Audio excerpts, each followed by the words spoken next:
We are back with another Stardom Situm edition alongside our rankings as well for these wide receiver week 4 matchups. So as always, we are going to start this with our wide receiver 1 rankings, which is numbers 1 through 12. So looking through this list, I do have someone that I personally like in these rankings that I think has a highly favorable matchup and maybe sees himself moving up further up these rankings, and that's Amari Cooper versus the Tennessee Titans. The reason that I like him... I thought you were going to go Travis Kelce there because, his girlfriend came and watched him play last week, so he's feeling it. I know he's not a wide receiver, but he's feeling it. He might as well be. He is. He got himself a touchdown last week and everything. Had his girl there. I wonder if you think she goes to every game now? Hey, some people say it might not be official because she wasn't wearing the Kelce jersey. She was sitting next to his mama. I think that trumps the jersey. Yeah, she can wear whatever she wants. She's sitting next to mama. That's all that matters. That was initiation. That's exactly what that was. Yeah. All right, but anyways, moving on. Who do you got? I got Amari Cooper versus the Tennessee Titans. I really like this matchup here just because Tennessee struggles against the wide receiver position. They are bottom 5 in fantasy points per game to the wide receiver position, allowing nearly 50 points per game, but then also 25 targets to that position as well. Not to mention, they are also bottom 10 in receiving yards, and then also 4 touchdowns allowed to that position as well. So I think with the way that this Cleveland Browns team is shifting now that Nick Chubb is out for the season, we saw this last week that they've become almost a pass-first offense.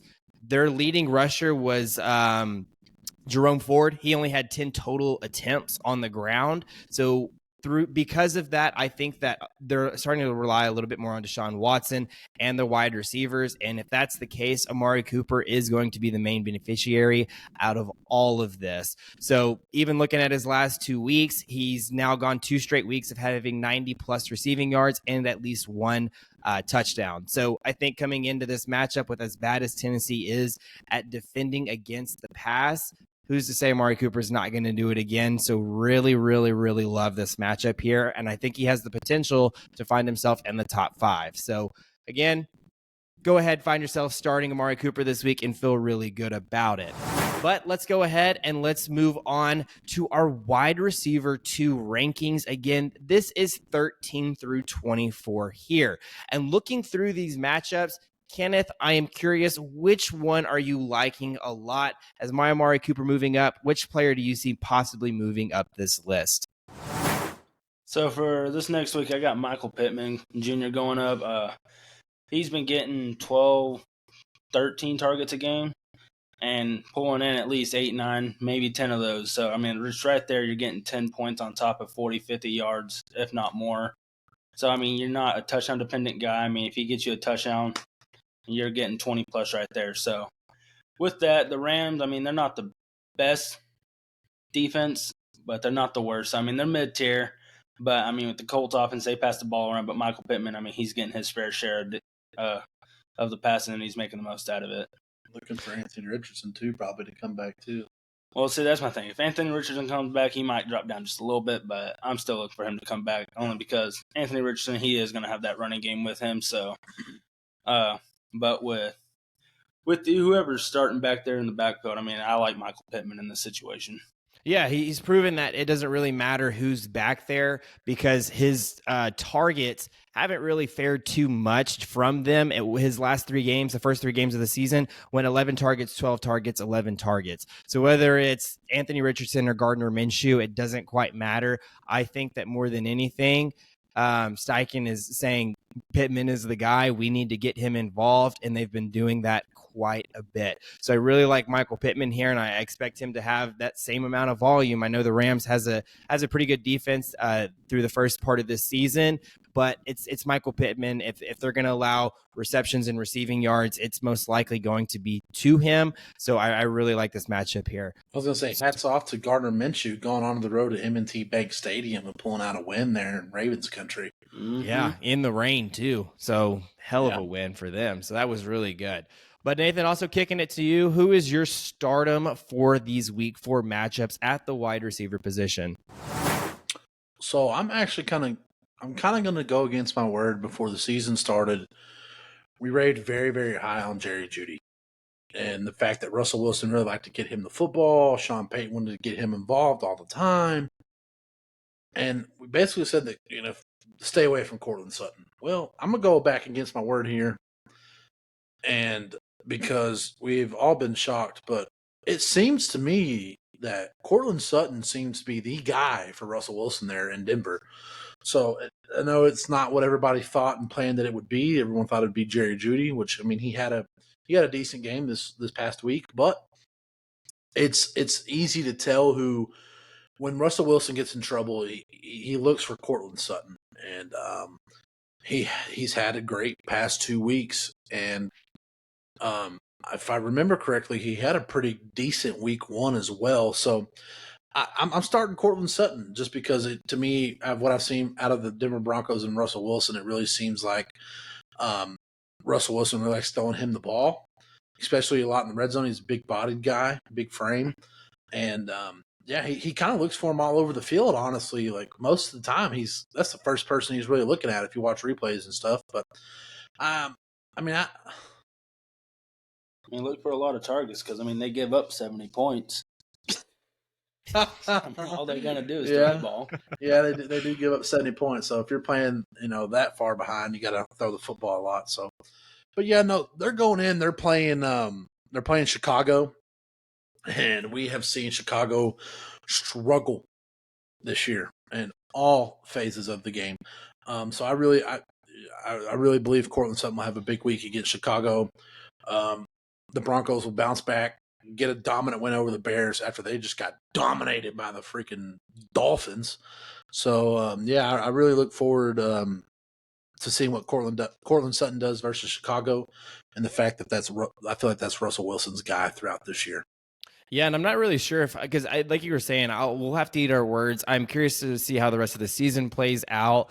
But, we were really big on Jerry Jeudy, not really big at all on Courtland Sutton. He was one that I was like, stay away from, and he has proven us wrong in that case. And I don't know if it's more so that Nathaniel Hackett's offense last year was Jerry Jeudy based, and now Sean Payton's offense is more of a Courtland Sutton based.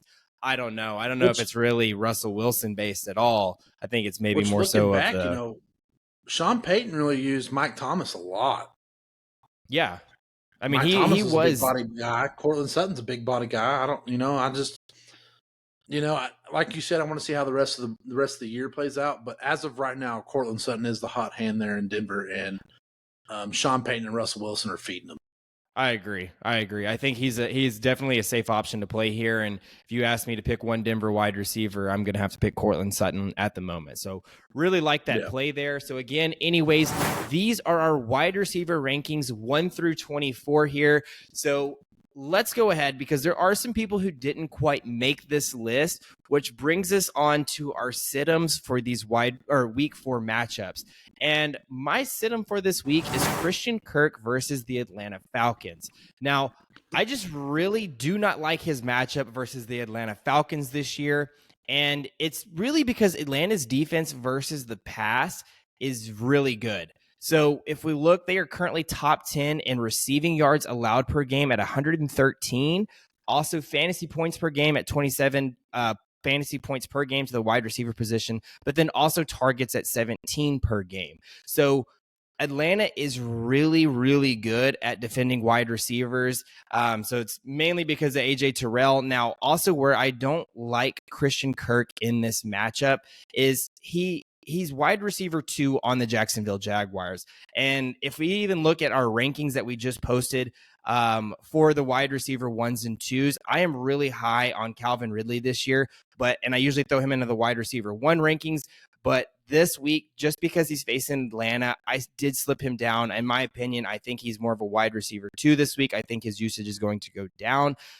Calvin Ridley, in week 1, we saw how dominant he was, but then the last 2 weeks, he's really struggled to get going, and I think that he's going to continue to struggle this week. Now, because of that, I think that Christian Kirk is also going to struggle because I think that it's just really hard with Atlanta's offense and seeing how much run first they are. They eat up so much clock. so much clock that there's not going to be a whole lot of opportunities. And I think that that's one of the main reasons that we see that defenses don't, or wide receivers don't do a whole lot versus this Atlanta Falcons team. So with where he's at, wide receiver 2 against the Falcons and how good they are against wide receivers, it's hard for me to imagine that he is going to have a very productive week this week, especially being behind Calvin Ridley. So Kenneth, I'm going to go ahead and I'm going to kick it to you. Who is your sit-em for these week 4 matchups? Yeah, so Gabe Davis, I'm going to leave him on the bench this week. I mean, y'all saw him have a pretty decent, pretty good game this last week with him having that 40-yard touchdown. But with Gabe Davis, I mean, he's so touchdown dependent. He's not getting a lot of target shares. He's not having a good game unless he's in the end zone. So with this game going up, yeah, it's going to be a shootout, so he could have a decent game, but with the way this Miami team's been going off, I mean, they're hot right now, so I'm not trusting Gabe Davis in this game. I'd leave it to Stephon Diggs. So Gabe Davis, I'm going to leave him on the bench and let Miami go and take control.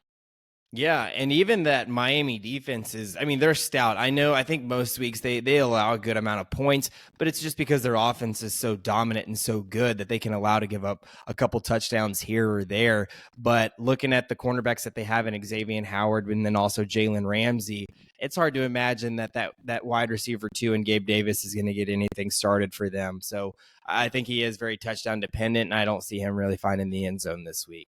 But Nathan, I'm going to kick it to you now. Who is your final sit-em in these week 4 matchups for wide receivers? It breaks my heart to say this, but I'm going to have to say Jahan Dotson. He hasn't really done what we've thought he's done. We saw how good and effective he was last year before his injury. Sam Howell, he is a starter there in Washington, and he's played pretty good the first couple of weeks, but he really struggled against the Bills this past week. It just did not look good. But even before that, they either struggled in getting Jahan Dotson the ball to begin with. He really hasn't been putting up the numbers a lot of people thought he would, fantasy numbers, and so with Howell being so young and kind of, I know he's not a rookie, but it's his first year actually starting, so you can consider it a rookie year. You know what I mean? I don't know what people think about that, but he just looks for safe routes. Might not take the chance down the field to Dotson or whatnot. He spreads the ball out throughout all of his weapons there. So yeah, I'm going to stay away from Dotson here just because I haven't seen what I need. I haven't seen anything good out of the first 3 weeks to start him. So yeah, I'm just going to stay away from him and Sam Howell there. And I know they're playing Philadelphia, but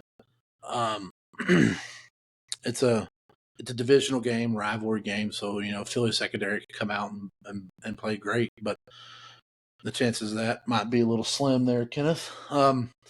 But yeah, no, it's safe to say that you can shy away from Dotson until you see a consistently good fantasy weeks out of him.